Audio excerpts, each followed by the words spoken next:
In February 1848, Mexico signed the Treaty of Guadalupe Hidalgo. Mexico accepted the annexation of Texas by the United States and the Rio Grande as the southern border of Texas. Mexico also ceded the American Southwest to the United States. This is called the Mexican Cession. It includes parts of the present states of Arizona, California, New Mexico, Nevada, Utah, and Colorado.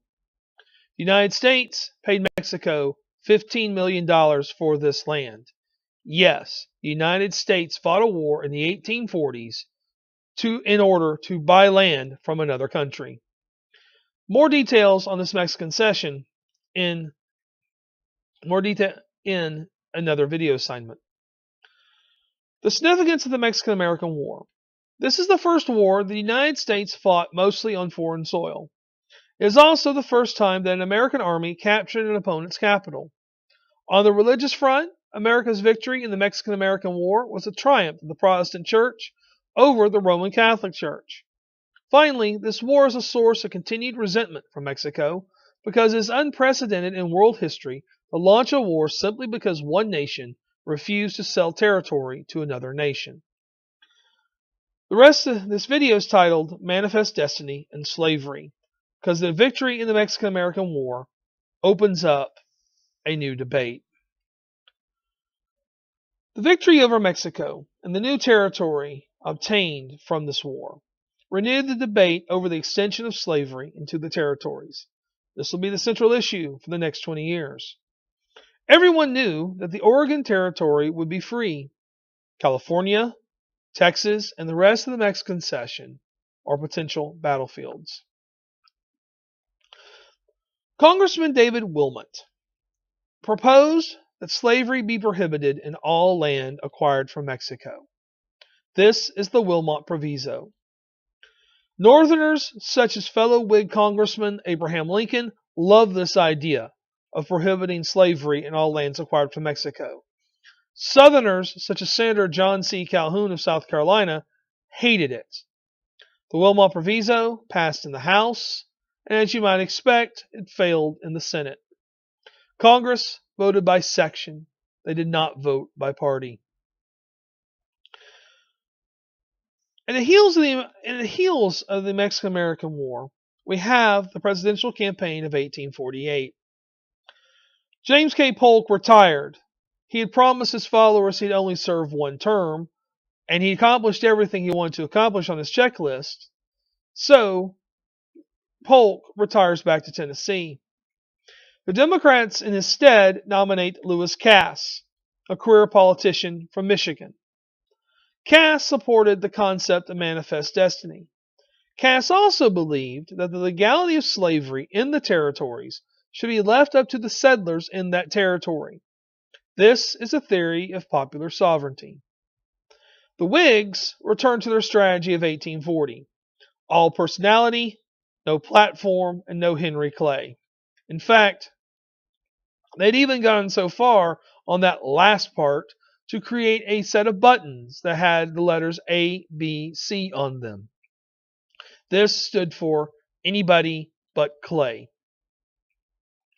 They nominated General Zachary Taylor, the war hero of the Mexican-American War. Taylor told the voters that he was a Whig, but he was not an ultra-Whig. In truth, Zachary Taylor wasn't anything. The first time he ever voted in an election is for himself in 1848. Henry Clay, as you might expect, wanted the nomination, but Whig leadership said, sorry, 3 strikes and you're out, plus Andrew Jackson is dead. In response to Taylor's nomination, Clay said, I wish I could have slayed a Mexican. I also want to add here, there's more than you think to this. First, Clay's very off-color comment about wanting to slay a Mexican, on one hand, had to do with the popularity that Taylor received from the Battle of Buena Vista, but also Henry Clay lost his son in the Mexican-American War at the same Battle of Buena Vista, at which Zachary Taylor was the commanding general. Thus, after this election, Henry Clay is done with the Whigs, the party he created. The opponents of slavery, such as the Liberty Party and the Free Soil Party, got together and nominated Martin Van Buren on the Free Soil ticket. Although he was once a slaveholder himself, Van Buren now became an abolitionist in yet another bid to become President of the United States. Their slogan, Free Soil and Free Men. Now this election played out just like 1840. The war hero beat out the career politician.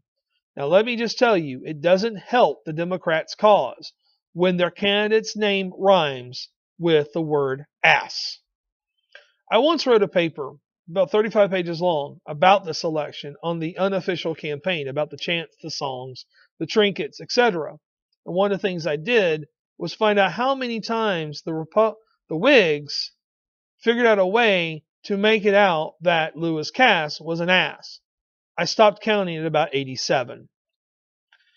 After Taylor's inauguration in 1849, Polk went on a victory homecoming tour of the South before moving into his brand new mansion in Nashville, Tennessee.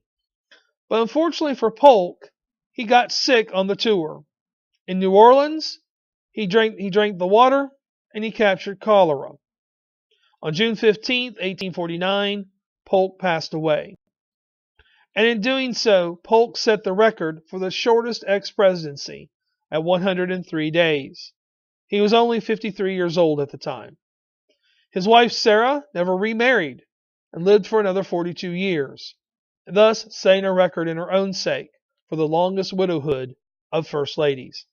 Thank you for watching this video on Manifest Destiny and Slavery, and as always, may the Force be with you.